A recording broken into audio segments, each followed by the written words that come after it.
merci pour l'ouvrage que j'ai reçu. Mais écoute, je tenais à te l'offrir parce que on avait passé quelques fois à table. Je me suis dit, tiens, c'est un sujet qui devrait t'intéresser. Alors, imagine-toi un petit peu que moi, lorsque j'ai reçu cet ouvrage, j'ai ressorti ceci, qui sont les repas, les banquets que nous avions quand nous étions jeunes, où il y avait évidemment salon et salle à manger, où les portes étaient ouvertes, et où on était à table, 30 ou 40 personnes, ça, où le chef venait même chez nous pour préparer le repas. C'est génial, hein? Alors, souviens-toi, Jean-Baptiste, j'ai ressorti quelque chose, non pas que nous avons vécu, mais nous avions des menus. Jette une fois un coup d'œil là-dessus pour le déjeuner. Oui, je connais ça. C'était interminable, oui. Tu as mon dictionnaire de la cuisine, la gastronomie belge? Non. Ah oui, qui est sorti il y a 2 ans. Non, parce que je ne sais pas te suivre non plus. Ah bon. Enfin bon. Donc tu connais ceci. Tu vois un petit peu. On mangeait autrefois. C'est fou. D'ailleurs, c'est bien simple. Comme on va aborder ton livre, j'ai préparé nos bavoirs parce qu'on ne sait jamais.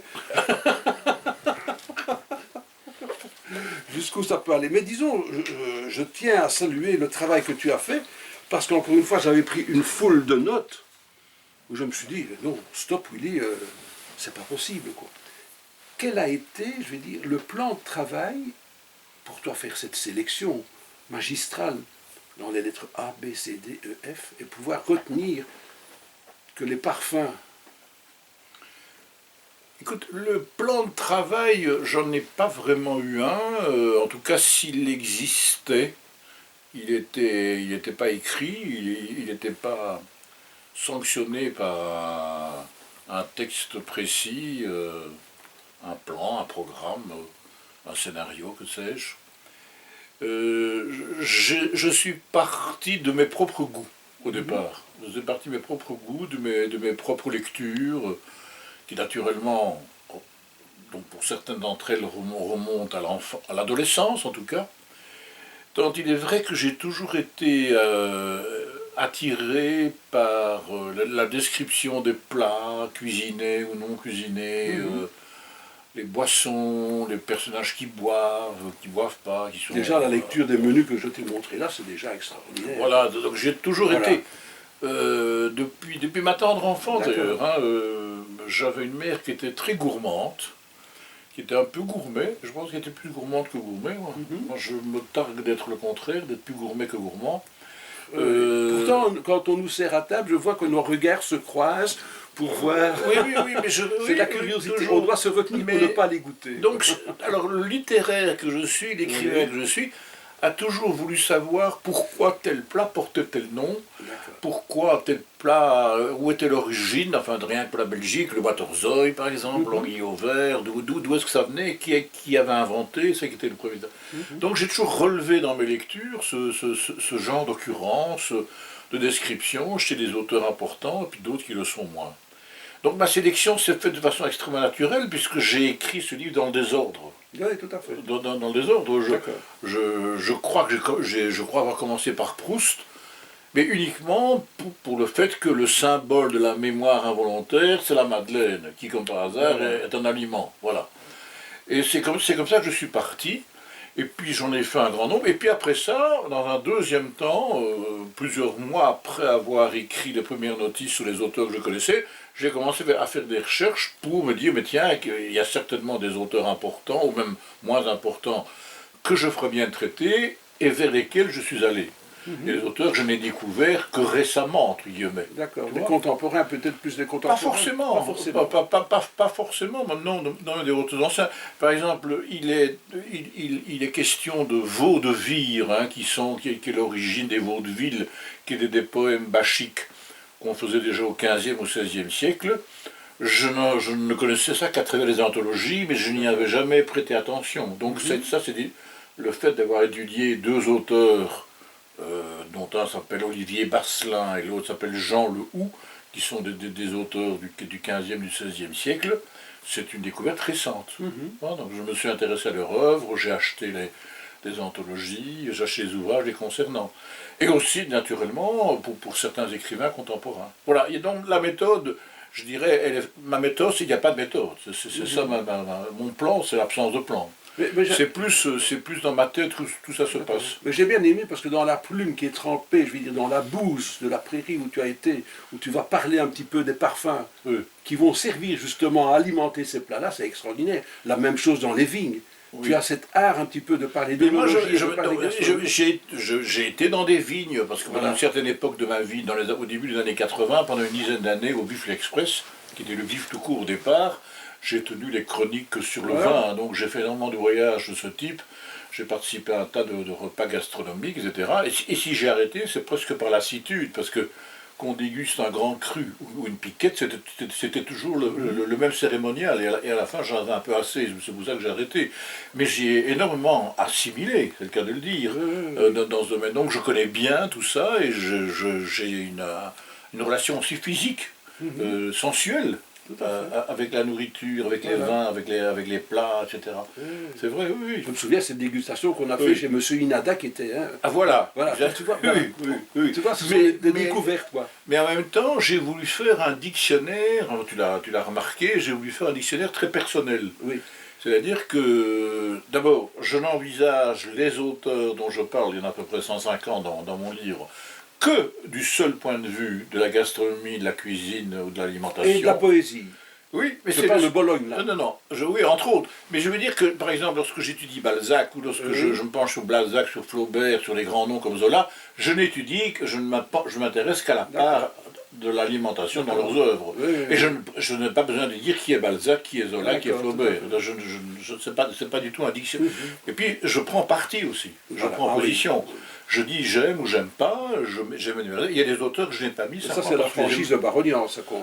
Oui, mais j'aurais pu aller plus loin. Il y a des auteurs que j'ai enlevés au dernier moment parce que j'étais assez négatif à leur égard. Et puis je me suis dit, au fond, c'est pas le lieu de me répandre l'imprécation négative contre un tel ou un tel, donc j'ai supprimé certaines notices. Je reviens à Bologne parce que j'ai beaucoup apprécié les quelques vers de lui que tu as mis justement, qui sont affumés. Tu as remarqué que Bologne est un Belge, donc même malgré son nom qui rappelle l'Italie, il y a plusieurs écrivains belges. Il y a Namur aussi. Il y a Yves Namur, qui est aussi, il y a Robert Goffin, qui était également poète, il y a Pirotte, qui était poète aussi. Donc c'est vrai qu'il y a pas mal de poètes, pas mal. Mais c'est dû essentiellement au fait qu'il y a un genre littéraire qui est la poésie bachique ou la poésie qui célèbre le vin. Alors bon, tu voyages dans le temps évidemment, tu découvres des auteurs et puis tu découvres, je vais dire, le petit peps un petit peu. Moi, un exemple que je vais te montrer d'un auteur contemporain, c'est Étoile de Simonetta Greggio. Oui. Bon, c'est l'histoire d'un grand chef à découvrir, mais ce que j'ai beaucoup aimé dans le livre-objet que voici, tu vois, c'est un petit peu...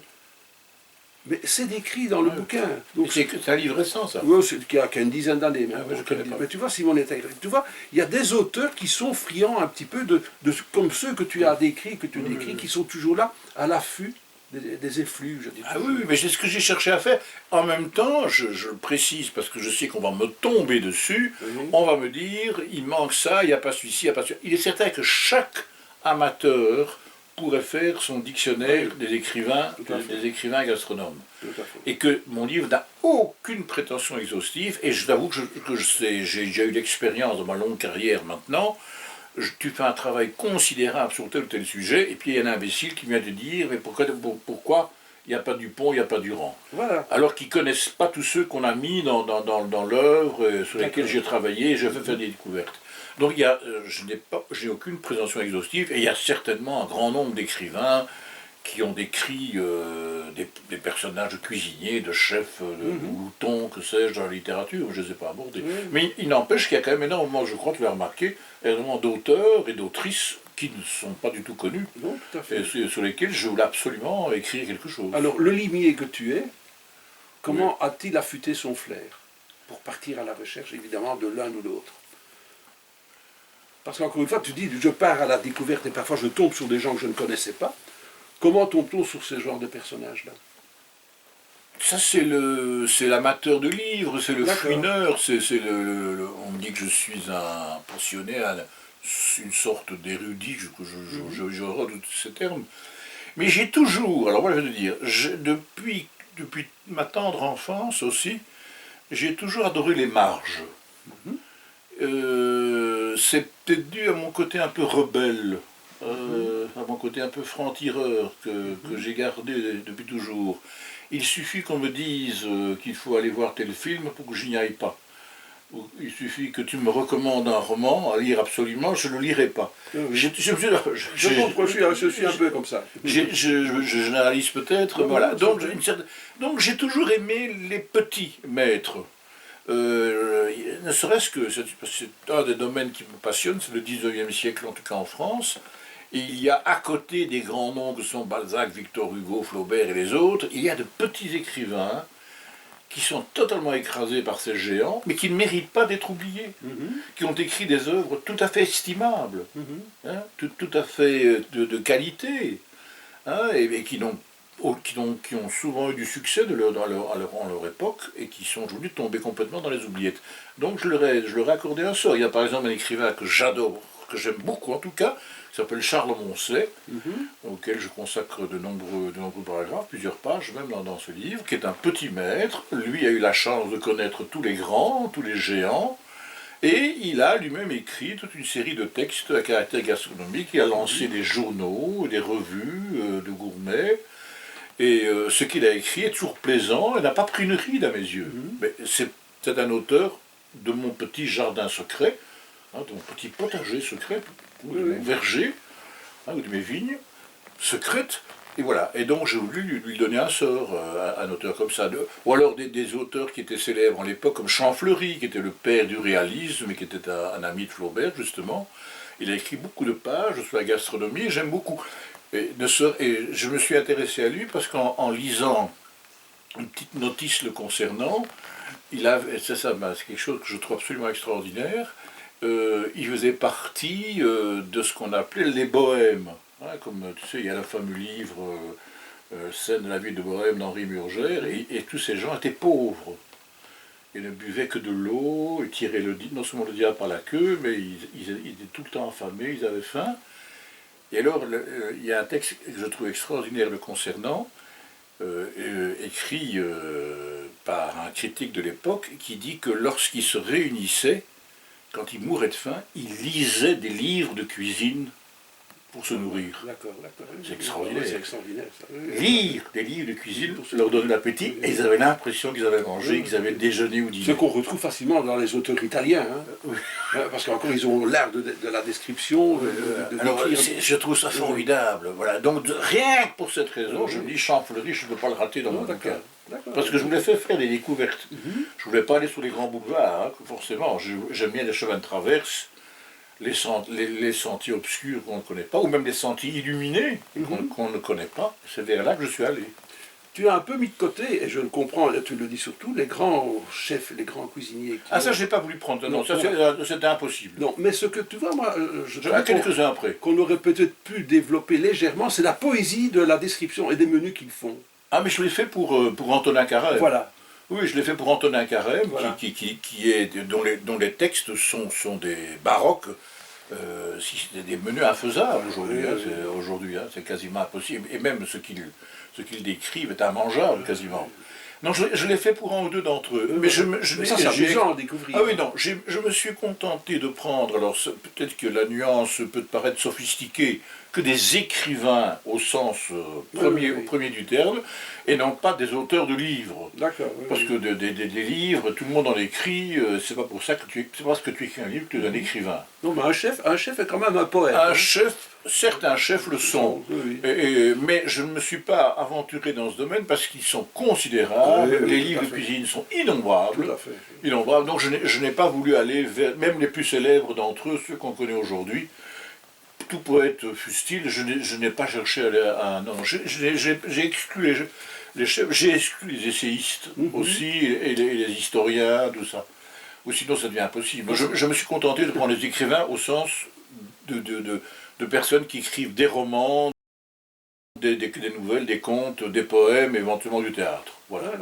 Moi, je pense, tout en parlant, je t'écoute, et je me souviens que j'avais un ami qui était commerçant en fruits et légumes, et le matin, quand il ouvrait son volet, en dessous du volet, il y avait un papier, un dessin, il glissait.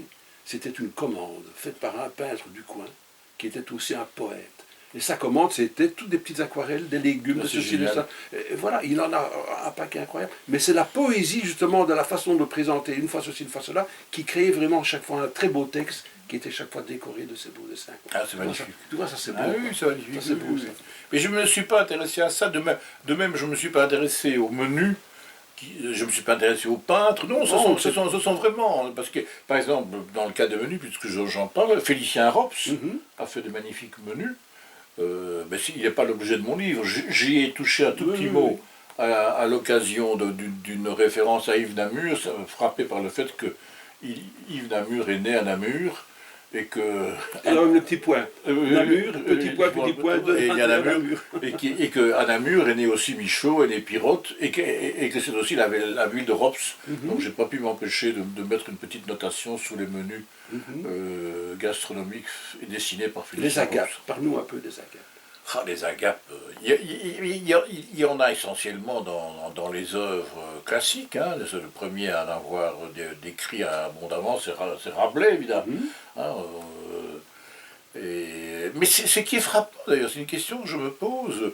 Rabelais est un auteur d'agapes, hein, et de beuveries même, de grands festins, et souvent avec des moines, des moignons. Oui, oui, Hein, Beau. Lui-même était un prêtre, hein, donc c'était, je dirais, assez normal qu'il connaisse ça de près. Non, moi, ce qui m'a frappé, parce que j'en ai parlé beaucoup autour de moi, quand je faisais, enfin autour de moi, beaucoup, c'est un grand mot, enfin, les personnes qui savaient que j'écrivais, je posais des questions, tiens, est-ce que tel auteur, ça, il n'est pas du tout lu. Rabelais est un nom C'était un classique quand nous étions jeunes, pourtant. que personne ne lit, et c'est pas facile à lire. Non, non. non. Et c'est vrai, j'ai lu, donc j'ai feuilleté parce que je les possède forcément dans la Pléiade. Donc Pantagruel et tout. oui, c'est pas, c'est presque une lecture repoussante. D'accord. Oui, oui. Et alors, 9 fois sur 10, enfin dans mon cas, hein, moi je ne suis pas un spécialiste, il y a des mots tellement compliqués, des terminologies tellement biscornues qu'on ça, ne c'est les comprend pas. mais c'est gai, Donc hein. on devine que... Mais je devais chaque fois aller voir, et même les dictionnaires usuels ne me donnaient pas la définition de tel ou tel plat qu'il décrivait. Oui, oui. Donc il y a des ripailles chez lui. Alors il y a un auteur que j'ai mis en avant, qu'on ne connaît absolument pas, qui a écrit, à mes yeux, le plus grand roman gastronomique Ah. de la littérature française. Il s'appelle Marcel Rouff, R-O-U-2-F. Il a écrit un livre qui s'appelle La vie et passion de Dodin Bouffant. Alors Dodin Bouffant, ça a été repris avant-guerre, ça a été le nom d'un restaurant à Paris qui était assez fréquenté. Et c'est un écrivain suisse, d'origine suisse, qui a vécu à Paris essentiellement, qui est mort, je crois, juste avant la guerre ou juste après. Et il a écrit une œuvre assez abondante. Il était un grand ami de Kurnonski, hein, qu'on connaît naturellement comme maintenant le père de ce qu'il appelle lui-même les gastronomades, donc les amoureux comme toi et moi qui vont dans des villes, dans des petits restaurants, dans des patelins peu connus à la découverte de bonnes tables. Et il a écrit ce roman, donc Vie et passion d'Odin Bouffant, qui est la vie d'un homme pour qui la cuisine est l'alpha et l'oméga de toute chose. D'accord. Il ne fait que ça, il pense qu'à ça, il se réveille, il pense qu'à manger. Et d'ailleurs, il est célibataire, mais en coup, lui, il va épouser sa cuisinière, parce qu'il peut épouser qu'une cuisinière. Il peut pas, mais il repousse les avances d'une comtesse, parce qu'il est plutôt dans un beau monde, comme ça. Mais la seule personne qui l'intéresse, c'est celle qui, à l'époque, occupe, au point de vue social, la position la plus basse. Et c'est extraordinaire de voir comment quelqu'un a mis l'accent sur un personnage qui a pour obsession, mais plus qu'obsession, raison d'être et de vivre, manger et boire. Es-tu comme certains de ces auteurs que tu as décrits là-bas, je veux dire, cuisinier toi-même? Ah, je ne suis pas cuisinier pour un seul. Est-ce que tu aimes faire des courses, des achats pour te dire, tiens, je vais... Ce morceau de viande, écoute, oui, je le suis, mais je ne suis pas du tout cuisinier. Il y a 2-3 petites choses que je sais faire, mais qui sont à la portée du premier cuisiniers venus, ils sont même pas dignes d'un apprenti. D'accord. Non, j'ai autour de moi, je sais pas, toi par exemple, qui était peut-être amoureux de la cuisine. Alors je fais des courses, etc. Je cherche des bonnes petites choses, mais je suis plutôt quelqu'un qui aime aller dans les restaurants et de découvrir des petits plats. Même si, l'âge venant, et maintenant j'ai un grand âge, j'ai tendance à aller vers ce que je connais. Mhm. De plus en plus. Je fais de moins en moins de découvertes. Étonnant pourtant. Étonnant. Quand je suis aujourd'hui, quand je suis sur une carte, alors je veux dire, tiens, finalement, je prends un tartare, ça au moins je sais ce que c'est. Oui, Ça m'a toujours plu. D'accord. Alors, Donc tu n'es pas à partir à l'aventure. moins. Ouais. Parce que bon, je sais qu'un livre que je vais te proposer, tu vas dire non, mais si je te dis Jean-Baptiste, ça j'ai dégusté la semaine dernière, tu devrais essayer, tu vas encore hésiter. Je vais essayer. Non, pas le mien. Non, non. Mais à une certaine époque, je faisais des découvertes, etc. Et je me suis. S'agit est un grand mot. Je me tourne vers des choses que je connais. Par exemple, il y a une chose, encore une fois, très banale, en tout cas en Belgique, ce sont les croquettes aux crevettes. J'adore ça. C'est ce que je prends, après avoir tourné autour d'un tas d'autres choses. Et alors, je me suis même dit qu'un jour, parce que comme tu sais, comme tout écrivain, j'ai 1000 livres à écrire. Oui, J'ai écrit un beau paquet, mais il y en a 1000 autres qui nous attend. attendent. Je voudrais écrire un guide des croquettes aux crevettes, de même faire un guide des frites côtes à Bruxelles, en Belgique. Vous donner des étoiles ou même non, parce que d'un restaurant à l'autre, tu ne manges pas du tout la même chose. Je te vois faire ça avec Marc, par exemple. Oui, Parce que voilà aussi quelqu'un qui a un fin. Mais il faudrait le dire à nos personnes qui nous écoutent, qui est Marc. Donc, voilà, je te laisse la parole. Voilà, c'est un auteur de théâtre qui est peu connu, mais que nous apprécions beaucoup, qui s'appelle Marc Elsmoorste. Il a écrit une bonne vingtaine de pièces, si pas une trentaine. Une petite trentaine, Et ce qui nous rassemble, c'est qu'il adore également bien manger, bien boire. Lui, il est juriste de formation, et d'ailleurs il a fait du droit pénal, dont il a fait son métier. Et c'est un excellent gourmet. Alors peut-être qu'avec lui, on ferait ça. Lui, il ferait la partie des néerlandophones, puisqu'il connaît bien tout ça. Il est natif d'Anvers et il vit à Knokke-le-Zout. Et moi, je ferai la partie francophone. Ah, c'est une excellente idée. idée. C'est une excellente idée. Voilà, une excellente idée. Alors, oui. Alors vas-y. Non, je voulais dire que, pour terminer sur ce point de savoir ce que je mange, si je fais des coups, etc. Donc je suis aujourd'hui, mais je dis, c'est venu tardivement, je suis moins aventureux que je l'étais autrefois. D'accord. Dans les vins. Dans les vins aussi, je connais très bien les vins. Je dis ça, évidemment, sur les... Je dis ça sans aucune vanité, mais aujourd'hui, d'abord, plus le temps passe, plus je bois, je dirais, plus ce qui m'intéresse, ce sont les grands crus, les meilleurs vins. Je ne peux plus boire la piquette. Alors évidemment, le porte-monnaie ne suit pas toujours. Et alors, même si il y a quelques vins qui m'intéressent plus que d'autres, j'aime beaucoup les Côtes-du-Rhône. Et alors, j'aime bien certains Bordeaux, etc. J'aime aussi les Bourgognes, mais les meilleurs sont devenus presque inaccessibles. Je suis désolé d'en parler, de montrer un instant trivial en parlant d'argent, mais malheureusement, les bons vins, les bons crus coûtent cher. Parce que je ne vais pas citer trop de noms, parce que c'est là partir à la découverte de ton ouvrage aussi, mais c'est la prose employée, par l'écrivain que tu es, pour nous raconter un petit peu cet amour justement de la nourriture et des vins de certains chefs que tu cites. Oui. Ça c'est extraordinaire. Et de certains auteurs aussi. Voilà, oui, de certains auteurs, oui, non seulement des chefs, mais surtout des auteurs qui font des descriptions savoureuses qui vous donnent, c'est le cas de le dire, à la bouche. Voilà. Oui, d'où le bavoir.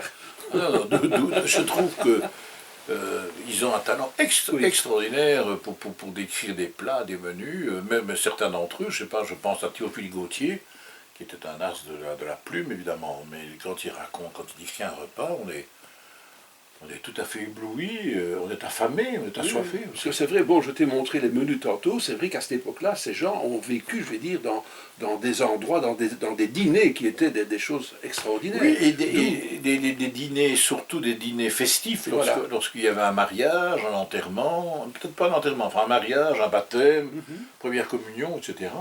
C'était ça prenait 2-3 pages, hein, il y avait un nombre considérable d'entrées, de hors-d'œuvre. Alors je pense qu'on peut les flairer de loin, c'est aussi les écrivains de ville, les écrivains de la campagne. Oui, C'est vrai. magnifique. C'est vrai. Et c'est vrai, j'y avais pas pensé, maintenant que tu me le dis, il y a effectivement enfin différences, c'est peut-être le terme est un peu exagéré, mais en tout cas de nuances. Oui, oui. De nuances, par exemple, il y a un écrivain comme Gaston Roupnel, dont je parle, de Jacques Chardon, on voit qu'ils sont nés. Chardon était né dans le Cognacet. Mhm.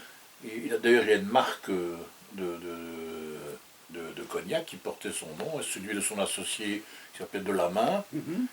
Et on sent le cognac quand on lit ces textes. Parce que je dis cuisinier de la campagne, hein, je ne sais plus lequel Oui. citer que tu as écrit. On est dans cette cour de ferme, pour ainsi dire, où il y a les parfums du fenil du fourni, voilà, où les cuissons sont là-bas. Mais ça, c'est un écrivain de la campagne qui peut écrire ça. Un écrivain de la ville, non. Oui, L'écrivain de la ville est dans les lambris et tout ça. J'aurais voulu, mais je ne l'ai pas fait, j'aurais voulu agrémenter mon ouvrage de davantage de citations et d'extraits. Mais c'était très compliqué, ne serait-ce que sous le plan des autorisations, parce Voilà. qu'il y a des contraintes qui existent aujourd'hui. Par exemple, c'est une simple anecdote en passant, enfin un simple détail en passant, pour un écrivain contemporain, on ne peut citer que 13 lignes. D'accord, d'accord. Ah J'ignorais oui, ça. oui, on ne peut citer que 13 lignes, et encore, à partir de la 14e, il faut demander l'autorisation et parfois les refuser, donc c'est pas évident de citer des auteurs d'aujourd'hui. Mais j'aurais voulu donner davantage de descriptions, ou alors accompagner, mais je ne l'ai pas fait non plus parce que ce n'était pas vraiment l'objet du livre, accompagner mon ouvrage, faire en 2 parties, d'un côté un dictionnaire et puis de faire une anthologie après. D'accord. Une anthologie de grands textes, mais ça aurait pris plusieurs centaines de pages. Je vais prendre une page de traverse maintenant, parce que tantôt j'ai abordé cet ami qui recevait en dessous du volet ces cartons dessinés, ta couverture, l'illustratrice. Je ne la connais pas. Eh ben voilà, raconte-moi un peu, parce que cette couverture est Écoute, magnifique. et à l'intérieur, Oui. il y a une trentaine de dessins, Oui. des portraits d'écrivains. Tu ne la connais pas. Je ne la connais pas. Quelle Je sais, complicité, évidemment. je sais qu'elle fait des dessins pour Le Monde, pour le journal Le Monde, qu'elle était très connue, qu'elle a fait d'autres ouvrages. Et j'ai été extraordinairement surpris de la qualité de ses dessins et de la couverture où elle met à table aussi bien Georges Sand que Houellebecq, Oui, tout à fait. qui sont associés. Donc ça t'a époustouflé un petit Ah peu, oui, cette finesse. complètement. Et il a reçu certains textes. Le livre lui-même est très beau, il y a des tranches rouges, Oui, il a été pensé, travaillé par l'équipe de Flammarion, ils ont fait un travail considérable, magnifique. Ça, Magnifique. ça remet. C'est vraiment ce qu'on appelle un beau livre. C'est un beau livre, c'est un bel objet, c'est C'est un beau livre. et je pense que c'est un livre à offrir, Mhm. parce il a ces qualités-là de faire un livre cadeau. Voilà. Alors, le plus extraordinaire des personnages cités, c'est qui? Dans ceux que je viens de parler, Oui. ben Dans ceux que tu n'as peut-être pas encore parlé, mais le méconnu qui t'a ébloui. c'est ce Gaston Rouff. Voilà, Rouf. La Rouff, mais il y en a, je les ai pas par cœur. Ils sont nombreux. Hein, il y a mon ami Moncelet, enfin il y a les gens. Alors est-ce qu'il y en a un qui... Ah oui, je pourrais te dire, il y en a un qui me plaît énormément, parce qu'il est par ailleurs un écrivain que j'adore, c'est Murakami. Oui, d'accord. Alors Murakami est une vedette aujourd'hui, Mhm. et d'ailleurs il paraît qu'il est en piste pour avoir le Nobel, qu'il est ces jours-ci. D'accord. Les gens du Nobel se sont dit, cette année-ci, il serait temps qu'on décerne le prix à quelqu'un de célèbre. Ah ben voilà. Alors ils en ont assez d'avoir été chercher des auteurs que personne ne connaît. Alors il y en a 2 qui arrivent en tête, c'est Salman Rushdie, et ça se D'accord. comprendrait, Oui, oui. avec tout ce qui s'est passé, Mhm. et mon ami Haruo Murakami. Alors Murakami, il y a tout le temps des scènes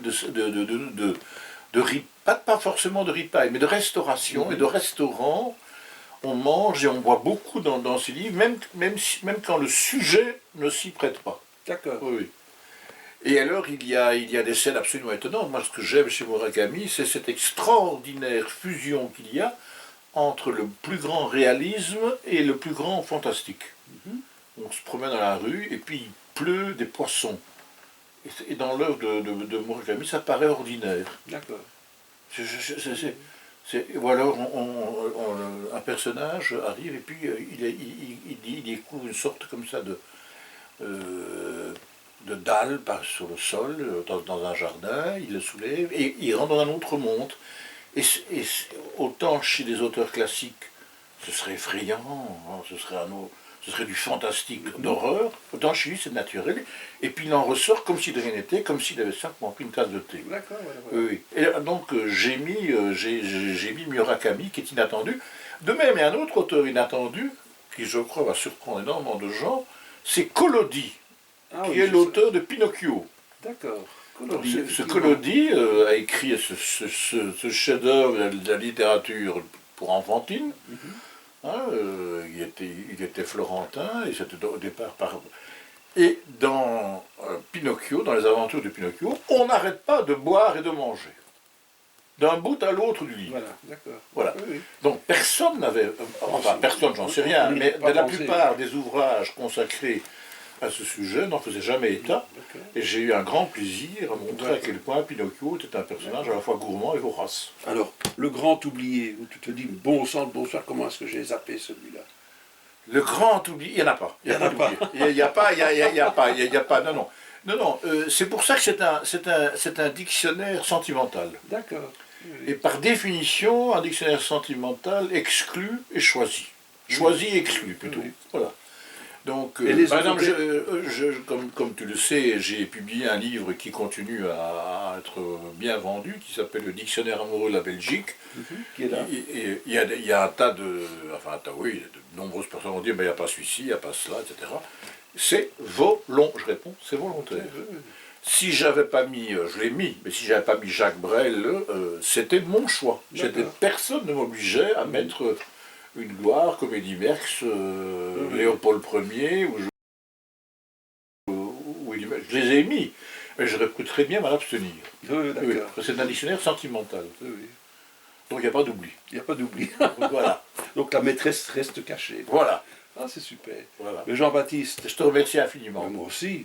Parce Quelle qu'on belle conversation. ne va pas tout révéler. Non, mais hein. surtout, il faut que les personnes qui nous écoutent et qui nous voient se précipitent. Le livre est en vente à partir d'aujourd'hui. Oui, oui.